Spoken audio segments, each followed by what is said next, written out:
Terima kasih Kiki Nia. Saudara, mari kita akan berdoa untuk firman Tuhan. Bapa, kami mengucap syukur buat waktu yang baik kami bisa bersama-sama belajar firman-Mu pada hari ini. Dan kami berdoa Engkau urapi telinga kami, pikiran kami untuk bisa menangkap firman Tuhan dan isi hatinya Tuhan, sehingga kami boleh menjadi pelaku-pelaku firman dan menyenangkan hati Tuhan. Berkati pendengaran firman pada hari ini dalam nama Tuhan Yesus kami berdoa dan kami mengucap syukur. Dan semua yang siap sama-sama katakan amin. Amin. Saudara, selamat datang di dalam bulan Agustus. Hari ini tanggal 1 Agustus 2021. Dan selama bulan Agustus ini kita akan bersama-sama memperingati hari ulang tahun bangsa Indonesia yang ke-76 tahun. Ya, jadi sepanjang bulan ini kita akan berbicara mengenai bagaimana kita menjadi warga negara yang baik, menjadi bangsa Indonesia yang baik dan mencintai bangsa kita. Dan di awal bulan ini saya ingin menyampaikan firman Tuhan kepada saudara dengan judul Saya Cinta Indonesia. Nah, saya mau saudara katakan itu kepada orang-orang yang ada sekeliling saudara. Ya, kalau saudara sendiri ya katakan kepada diri saudara sendiri. Saya cinta Indonesia. Saya cinta Indonesia. Good. Nah, sebelum saya masuk pada firman Tuhan, izinkan saya cerita sedikit mengenai pengalaman bagaimana saya merasakan betul bahwa Indonesia itu ada di hati saya gitu. Dan saya mau saudara juga teridentifikasi dengan hal tersebut, bahwa saudara juga memiliki Indonesia di hati saudara. Beberapa puluh tahun yang lalu, sudah cukup lama, saya sempat kuliah seminari sekolah Alkitab di Filipina. Dan satu saat memang kami itu punya program yang namanya Field Education. Jadi saya sedang berpikir di mana saya akan melakukan Field Education saya. Jadi ada satu teman menawarkan kepada saya, "Rif, gimana kalau kamu lakukan Field Educationmu selama 3 bulan di negara saya," katanya. Itu negara Ginseng yang sekarang dikenal sebagai negara K-pop, negara Korea. Dan dia menawarkan dan saya terima, saudara, karena itu kesempatan yang sangat baik. Nah, saya melayani di sebuah kota kecil dalam sebuah gereja yang akhirnya saya tinggal bersama dengan gembala sidangnya dan keluarganya selama 3 bulan. Mereka tidak mengerti bahasa Inggris, saya tidak bisa bahasa Korea. Jadi saudara bisa bayangkan ya, ini bicaranya seperti apa komunikasi. Dan itu betul-betul struggle, tetapi saya sangat menikmati dan belajar banyak hal selama 3 bulan tersebut. Dan setelah selesai Field Education, saya kembali ke seminari di mana saya belajar. Dan setelah beberapa waktu kemudian, teman saya yang menawarkan itu datang lagi kepada saya dan berkata begini, "Rif, teman-teman di Korea mau kamu kembali ke Korea," katanya. "Dan kamu melayani di sana. Gimana? Ini tawaran buat kamu." Wah, saya bilang ini penawaran yang sangat luar biasa. Saya senang dengan itu, lalu saya katakan, "Oke, saya akan berdoa terlebih dahulu ya." Namun waktu saya coba diam sebentar, saya merenung. Saya bilang, "Enggak bisa dong, kan saya dibiayai oleh gereja di Indonesia. Jadi saya harus kembali ke Indonesia dan melayani di Indonesia." Lalu saya katakan kepada teman saya itu, thank you, terima kasih buat penawarannya, tapi saya nggak bisa karena saya harus pulang ke Indonesia. Karena saya kan sekolah di sini juga dibiayai oleh gereja di Indonesia. Jadi saya harus kembali ke sana dan melayani di sana." Lalu teman saya ini katakan, "Oh, it's okay," katanya. "Temukan saya dengan pemimpinmu di Indonesia, di gereja Indonesia, supaya nanti kami akan ganti semua biaya yang sudah dikeluarkan untuk sekolahkan kamu di sini." Wow, saya bilang, "Oke, thank you buat itu." Lalu saya berpikir lagi, kayaknya ini enggak begitu gitu. Jawaban apa lagi yang harus saya berikan? Lalu saya kasih tahu sama mereka bahwa di Indonesia ada tunangan saya, dia lagi tunggu saya untuk saya pulang, kami akan menikah.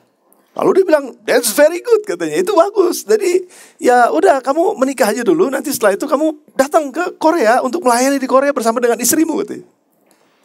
Penawaran yang gak pernah kebayang dalam pikiran saya.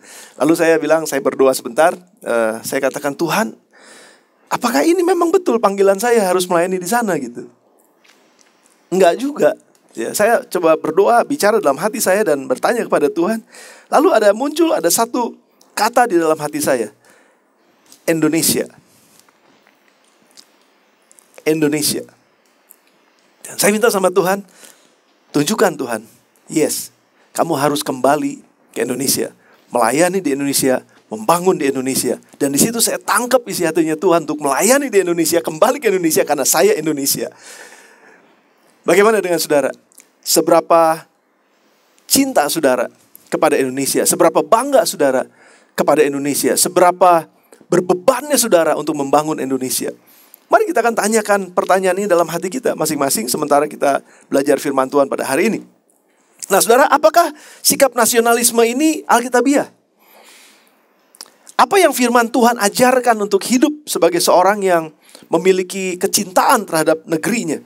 Bagaimana sebagai murid Kristus kita hidup sebagai warga negara Indonesia yang baik dan bertanggung jawab? Nah saya ingin menyampaikan ada 3 hal penting pada hari ini mendasari semua firman Tuhan yang akan disampaikan selama bulan Agustus ini. Yang pertama saudara, Allah kita memperkenalkan dirinya sebagai Allah atas semua bangsa, Allah atas segala bangsa. Dia mengasihi bangsa-bangsa. Kalau saudara baca di seluruh Alkitab, Tuhan selalu bicara bangsa, keselamatan bangsa, pemulihan bangsa.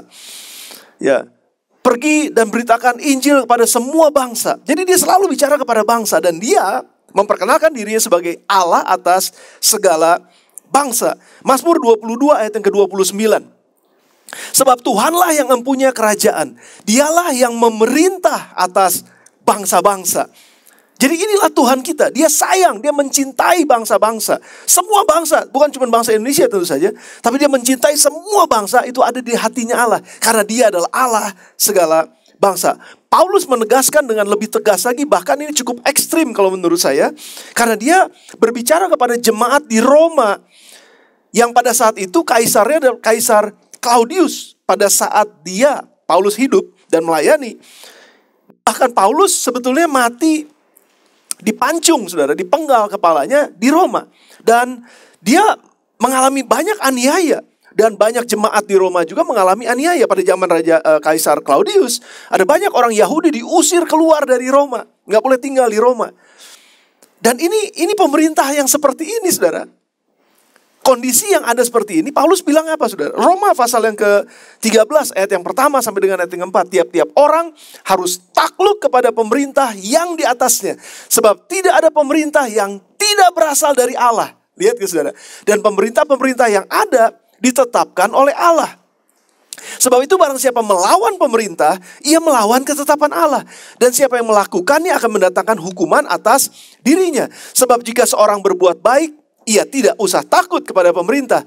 Hanya jika ia berbuat jahat. Maukah kamu hidup tanpa takut terhadap pemerintah?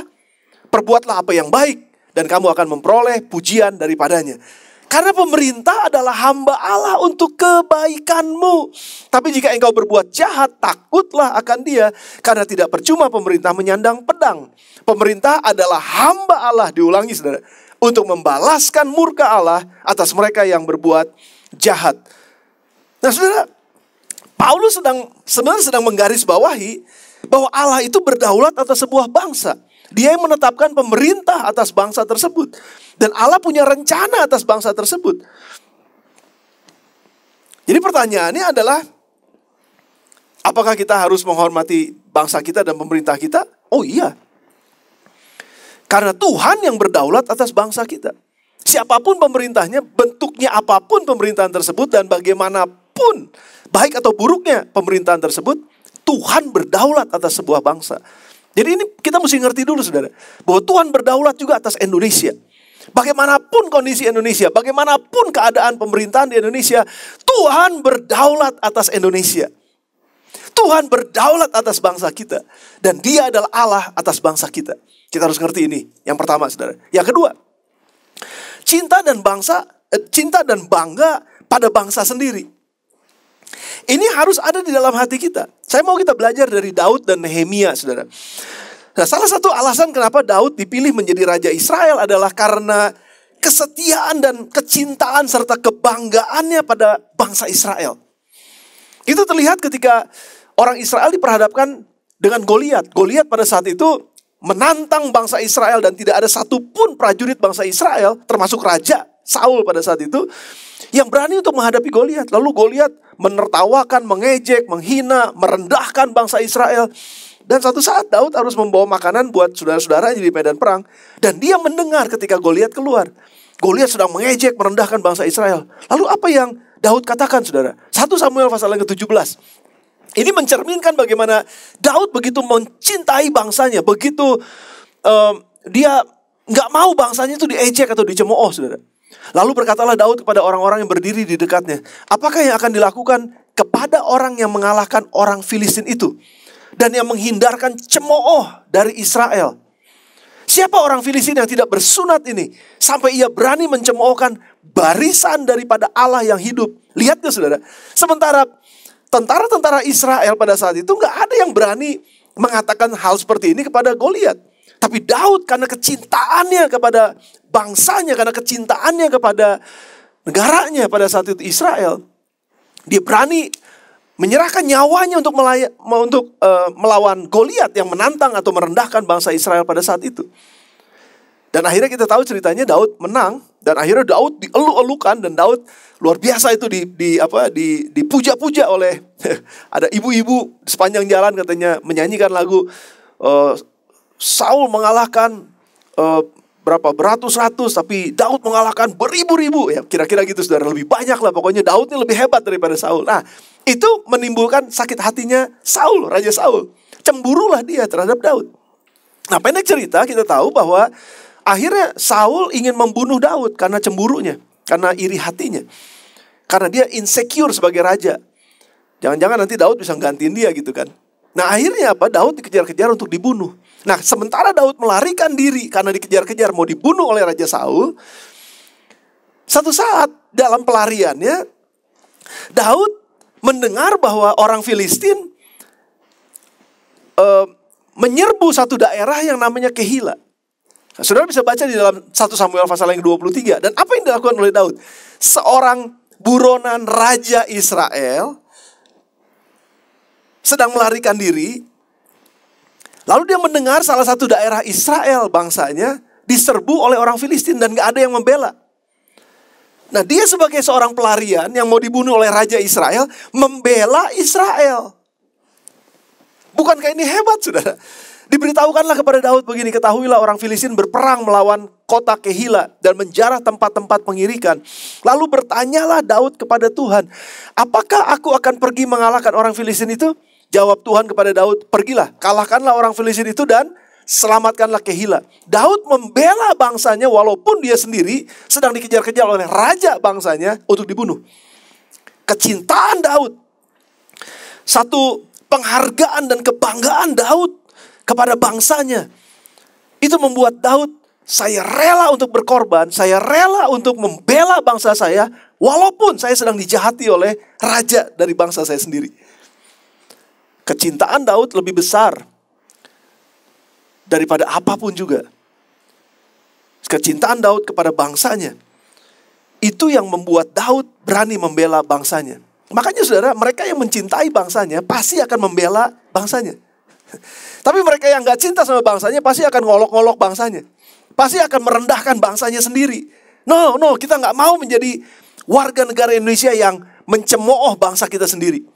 Kalau kita mencintai bangsa kita, kita pasti akan membela bangsa kita. Dan pembelaan terhadap bangsa kita itu sama dengan apa yang harus kita lakukan. Sama dengan kita mengusahakan untuk kesejahteraan, kemajuan bangsa kita. Itu yang dikatakan oleh Yeremia pasal 29 ayat yang ke-7.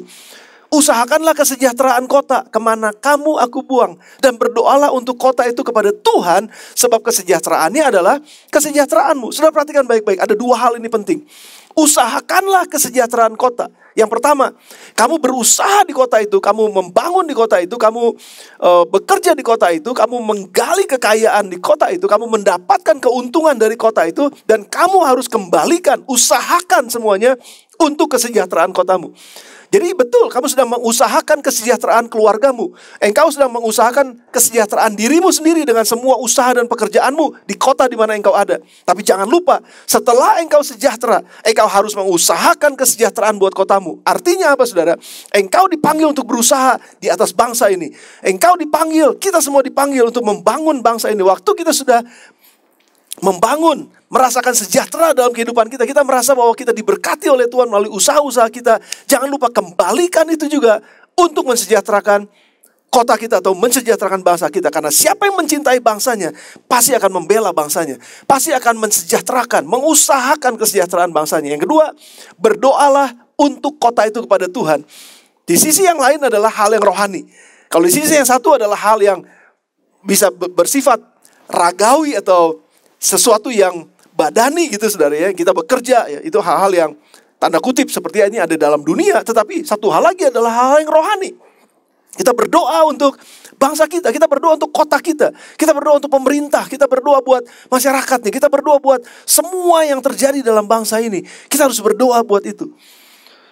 Untuk mendatangkan kesejahteraan buat bangsa kita. Itu adalah ciri dari orang yang mencintai bangsanya dan mau membela bangsanya.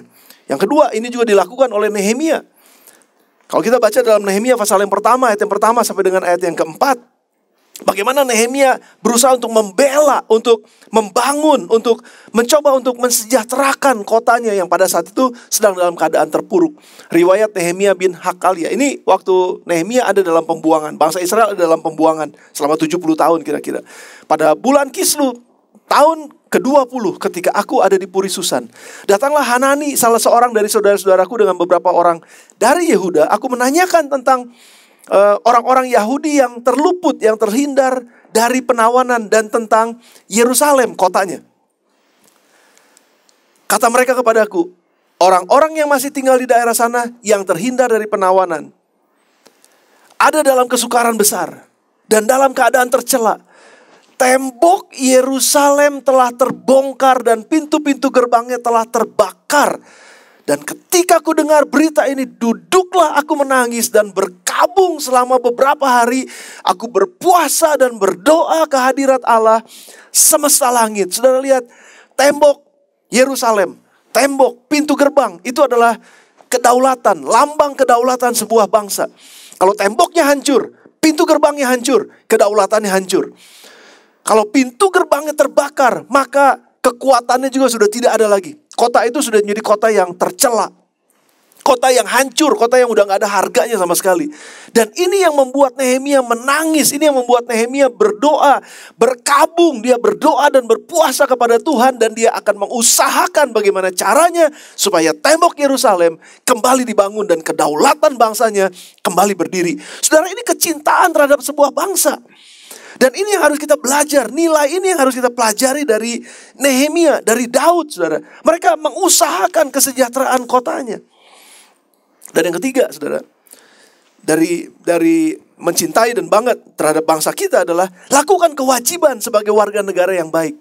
Lakukan kewajiban kita sebagai warga negara yang baik. Dan ini diajarkan oleh Tuhan Yesus. Saudara ingat satu cerita ketika Tuhan Yesus diperhadapkan atau dia diuji gitu ya, dia lagi dicobai oleh orang-orang Yahudi pada saat itu. Karena begini latar belakang ceritanya, saudara. Orang Yahudi itu tinggal sebagai bangsa Israel yang pada saat itu dikuasai oleh kekaisaran Roma. Jadi makanya kita tahu ada Raja Herodes ya, itu cerita Raja Herodes. Terus mereka itu adalah raja kecilnya di Israel, tetapi sebenarnya mereka tunduk kepada pemerintahan Kaisar Romawi. Nah, jadi secara pemerintahan sebetulnya mereka ada di bawah pemerintahan Romawi. Tapi secara lokal mereka memang ada rajanya, itu Raja Israel dengan aturan-aturan hukum Taurat. Jadi hukum di Israel pada saat itu adalah hukum Taurat. Tetapi mereka juga punya hukum yang lebih tinggi karena di dalam sebuah negara mereka dikuasai oleh Romawi. Jadi ada hukum kekaisaran Roma. Nah, jadi kalau mereka harus membayar pajak kepada orang Roma, itu seolah-olah mereka tuh sedang mengkhianati bangsa Yahudi. Karena tunduk kepada pemerintahan Roma. Sedangkan mereka punya kebanggaan bahwa, oh kami ini adalah umat Allah yang harus tunduk hanya kepada Allah saja, nggak boleh kepada yang lain, gitu. Nah, sedangkan kalau mereka tidak membayar pajak, ya mereka kan artinya bisa menjadi pengkhianat atau dianggap sebagai pemberontak oleh pemerintahan Kaisar Romawi. Nah, dalam kondisi seperti itu Yesus ini diuji atau Yesus ini seperti ingin dijebak gitu oleh orang-orang Yahudi ahli-ahli Taurat. Guru, apakah kami harus bayar pajak katanya, kepada Kaisar Romawi? Biasanya bayar pajaknya juga kepada pemungut cukai. Ya, dan pemungut cukai makanya kenapa dibenci oleh orang-orang Yahudi pada saat itu. Lalu ini pertanyaan jebakan kan, dan Yesus tahu maksud hati mereka yang jahat. Matius 22 ayat 18 sampai 21. Kita baca ayatnya. Tetapi Yesus mengetahui kejahatan hati mereka itu lalu berkata, kenapa kamu mencobai aku, hai orang-orang munafik?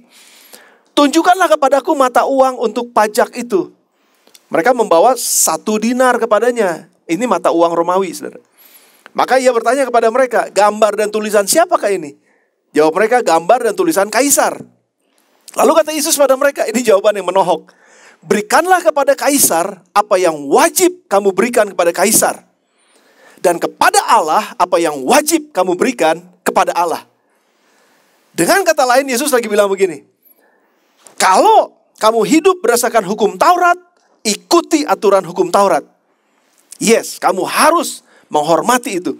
Tapi sementara kamu sekarang hidup di dalam dunia sekarang ini, di bawah pemerintahan kekaisaran Romawi, dan Kaisar Romawi lah yang punya kuasa atas tanah ini sekarang. Jadi kamu juga harus taat kepada pemerintahan Romawi. Kamu harus bayar pajak kepada Kaisar. Yesus tidak melakukan kesalahan apapun juga. Karena dia sedang memberikan jawaban yang tepat sekali kepada apa yang dipertanyakan kepada dia. Dengan kata lain, Yesus lagi bilang begini, saudara. Taati hukum di mana kamu tinggal hari ini. Dan hukum itu dibuat oleh pemerintahan yang ada, yang sah, yang juga Tuhan tunjuk pada hari ini.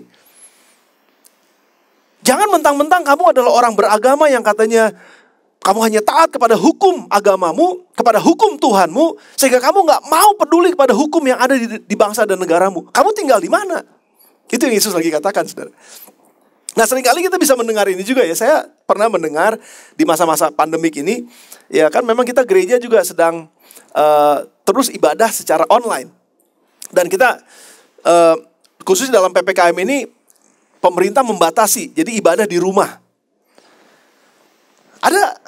Saya pernah dengar ada yang bilang, enggak, kami akan terus beribadah karena tidak ada yang bisa menghalangi kami untuk beribadah kepada Tuhan.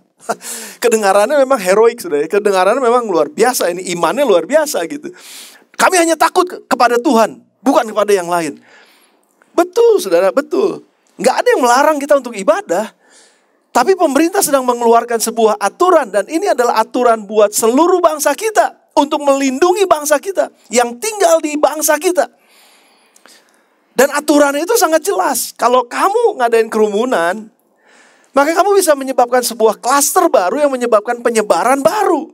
Dan kita sedang berjuang bersama-sama sebagai bangsa dan negara untuk tidak menyebarkan virus ini kemana-mana. Jadi makanya hindari dulu sementara ini pertemuan-pertemuan yang banyak orang.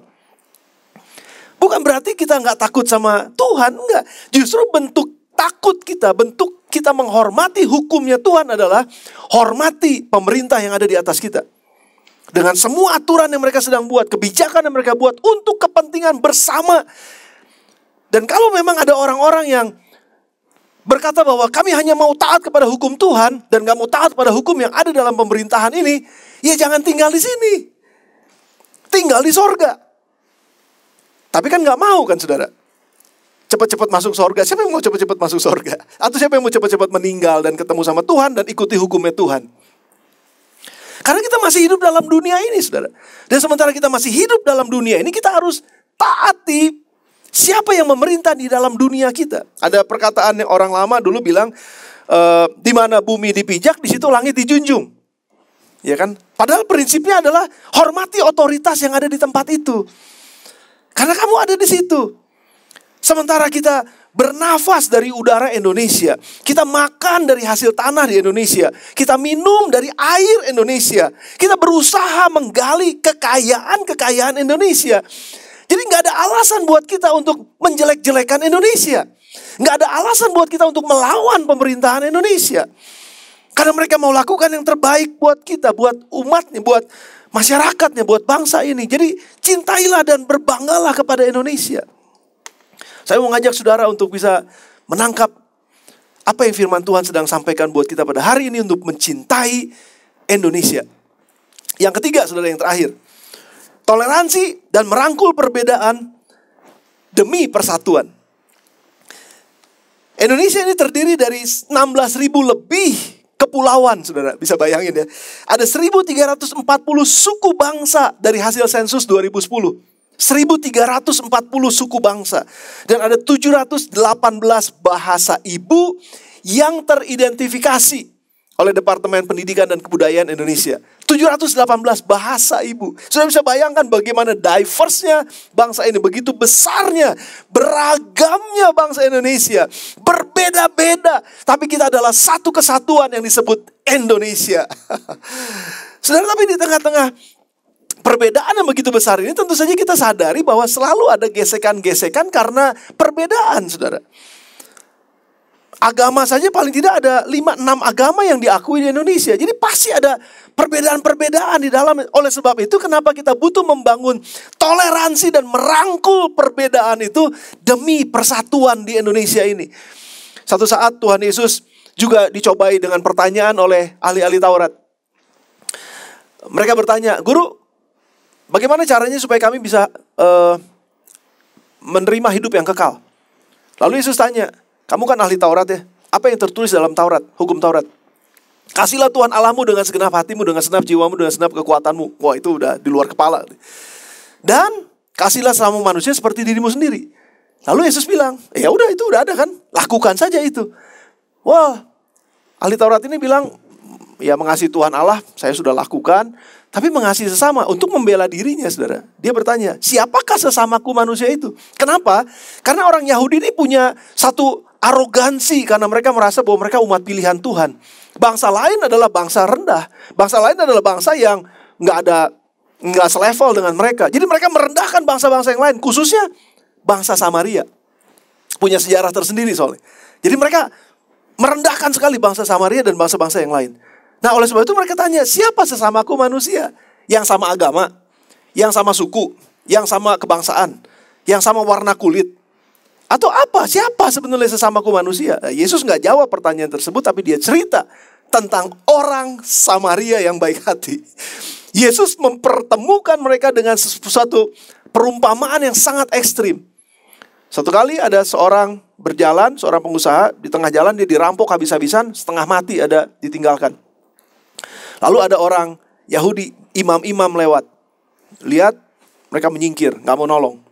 Lalu ada lagi orang Yahudi yang lain. Lihat, ini kayaknya orang, oh ini bahaya nih, ini jangan-jangan jebakan. Mereka pergi juga. Gak ada yang berani untuk menolongin orang yang sedang sekarat itu. Tapi ada orang Samaria katanya.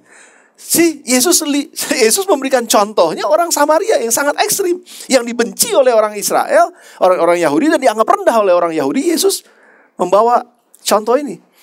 Lalu orang Samaria itu ngelihat ini orang setengah mati, ditolonglah orang ini, dibawa ke penginapan kota terdekat, lalu dibiayain semua pengobatannya. Kita bisa baca dalam kitab Lukas 10 ayat 25 dan seterusnya. Lalu pendek cerita, Yesus tanya, siapa menurut kamu yang mengasihi sesamanya manusia? Mereka nggak bilang loh saudara, orang Samaria itu nggak. Mereka bilang, orang yang melakukan kebaikan itu. Itu artinya yang mengasihi sama manusia. Bahkan mengatakan orang Samaria aja mereka nggak mau, saudara. Karena mereka ngerasa bahwa diri mereka udah paling tinggi gitu. Saudara, hati-hati dengan jebakan bahwa suku kita yang paling bagus. Hati-hati dengan jebakan bahwa budaya saya yang paling benar. Karena kita nih di Indonesia ini ada ribuan macam budaya, saudara. Dan kalau kita bilang bahwa saya yang paling hebat, no. Indonesia yang paling hebat. Dan karena kita bersatu, karena kita semua adalah satu kesatuan, masing-masing mempunyai kelebihannya dan kekurangannya masing-masing. Namun kita mesti berbangga dengan toleransi yang kita bangun. Kita merangkul perbedaan demi mencapai sebuah persatuan di Indonesia ini. Itu yang Yesus sedang ajarkan. Jadi kalau kamu mengasihi bangsamu, mengasihi orang-orang di sekelilingmu yang berbeda dengan kamu, itu namanya kamu sedang mengasihi sesamamu manusia. Jadi kalau saudara kita membantu orang-orang yang sedang berkesusahan, jangan lihat apa agamanya. Jangan pedulikan apa sukunya, apa bahasanya. No, tolong mereka sebagai sesamamu manusia. Itu prinsip dari firman Tuhan. Dan kalau kita bisa lakukan ini bersama-sama sebagai bangsa Indonesia, saya yakin dan percaya bangsa ini akan aman. Karena kita tetap akan dalam keadaan persatuan dan kesatuan Indonesia. Negara Kesatuan Republik Indonesia adalah harga mati. Kita nggak boleh dihancurkan, dipisah-pisahkan, dipecah-pecahkan hanya karena perbedaan. Karena begitu banyaknya perbedaan di tengah-tengah kita. Hormati keyakinan dan kepercayaan orang lain. Jangan menghakimi mereka karena perbedaan. Tapi tetap kita akan doakan. Berbicaralah kepada mereka yang berbeda dengan kita. Katakan jalan kebenaran dan hidup. dengan kasih, bukan dengan penghakiman. Katakan bahwa keselamatan itu tersedia buat semua orang. Karena satu saat nanti, Wahyu 7 ayat 9 sampai dengan 12 katakan begini saudara. Ini akan terjadi satu saat nanti. Kemudian pada hari itu aku melihat sesungguhnya suatu kumpulan besar orang banyak yang tidak terhitung banyaknya. Dari segala bangsa, suku, kaum, dan bahasa.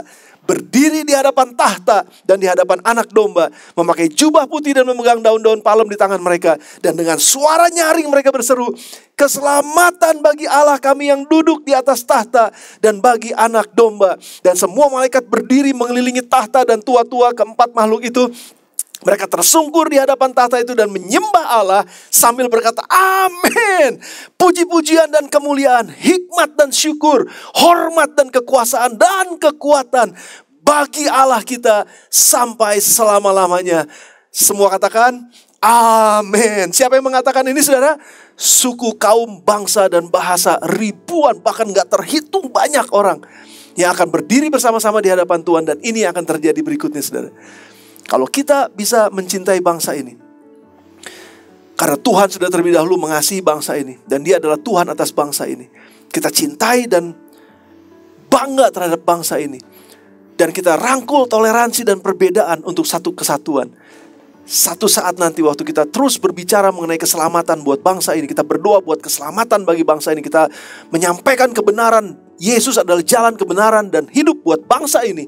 Satu saat nanti kita akan berdiri bersama-sama dengan tidak terhitung banyaknya orang, suku, kaum, bangsa, dan bahasa dari seluruh dunia ini, dari setiap generasi akan menyembah Dia dan berkata keselamatan bagi Allah yang duduk di tahta. Seberapa besar cinta saudara kepada Indonesia yang beragam ini?